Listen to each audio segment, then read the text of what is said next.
Բարի երեկո Աստծո ժողովուրդ։ Գիտեք, այսօր ինչի մասն եմ մտածում ժողովուրդ ջան։ Ամեն մարդ երկրի վրա,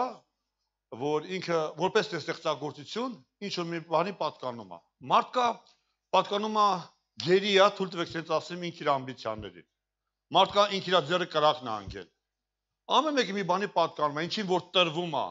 ինչ որ իրան առաջնորդում է, ինքը դառնում է նրա սեփականությունը։ Եթե այսօր մեղքն առաջնորդում մարդուն, ինքը դառնում է մեղքի ծառա։ Ասել է թե մեղքը դառնում է իր տերը։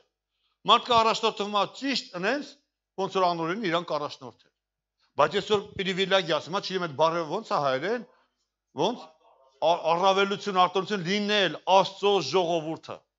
Այսինքն պատկանալ մեկին, որ այդ ամեն ինչի արարչագործն է, արարիչն ու ստեղծողն է։ Այսօր ես ու դու ունենք առավելություն, եթե մենք համարվում ենք Աստծո ժողովրդի մի մասնիկը։ Երանի թե մեզանից ամենը հասկանա թե ինչ է նշանակում լինել Աստծո սեփական ժողովուրդը, բայց սրան ունի իր նախապայմաններ։ Ուզում եմ մի քանի հատ կարդամ, որից հետո աղոթքով գանք Տիրոջ առաջ։ Ուրեմն Եգոտ օրինաց 26-րդ գլուխ 16 խոսքից։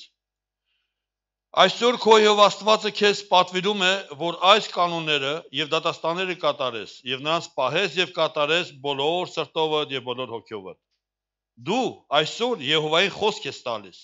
որ նա քեզ համար Աստված լինի, եւ դու նրա ճանապարհներում գնաս, եւ նրա կանոնները, պատվիրանքները եւ դատաստանները պահես, եւ նրա ձայնին լսես։ Եհովան էլ այսօր քեզ խոսք է տալիս, որ դու իր համար սեփական ժողովուրդ լինես, ինչպես որ քեզ ասել է, որ նրա բոլոր պատվիրանքները պահես, եւ նա քեզ բոլոր իր ստեղծած ազգերից գերազանց անե,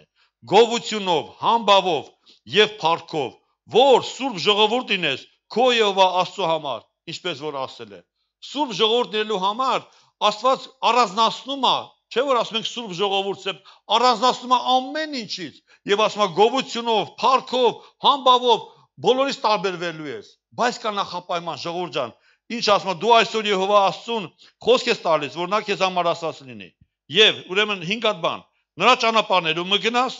եւ նրա կանոնները, պատվիրանները եւ դատաստանները պահես եւ նրա ձայնին լսես։ Այս 5 հատ բան եթե մենք անում ենք, Տերն էլ ասում է խոսք է տալիս, որ իրան համար կլինես ինչ սեփական ժողովուրդ։ Համբավով, փառքով, գովությունով քեզ բարձրացրելու է բոլորից վեր։ Այս համար որ ասում առավելություն է։ Դե հիմա ուզում եմ կանգնենք ոտքի, ասենք Տեր, այսօր մեզ քո ձայնը լսել տուր։ Եթե իրոք ուզում ենք Տիրոջ ձայնը լսենք, ես հավատում եմ Տեր այսօր խոսալու է մեր սրտերի հետ։ Այն ինչի կարիք ունենք, եւ լսել, չէ թե լսեմ եւ որպեսզի տնային խմբակին ասեմ, ինչ եմ լսել, այլ որ ապրեմ։ Լսեմ, որ այդ կանոնները պահեմ, որ այդ պատվիրանները պահեմ, որ Տիրոջ դատաստանները պահեմ եւ Տերն ասի, սա իմ զավակս է։ Եվ դու օրհնյալ ես բոլոր ազգերի մեջ։ Ամեն։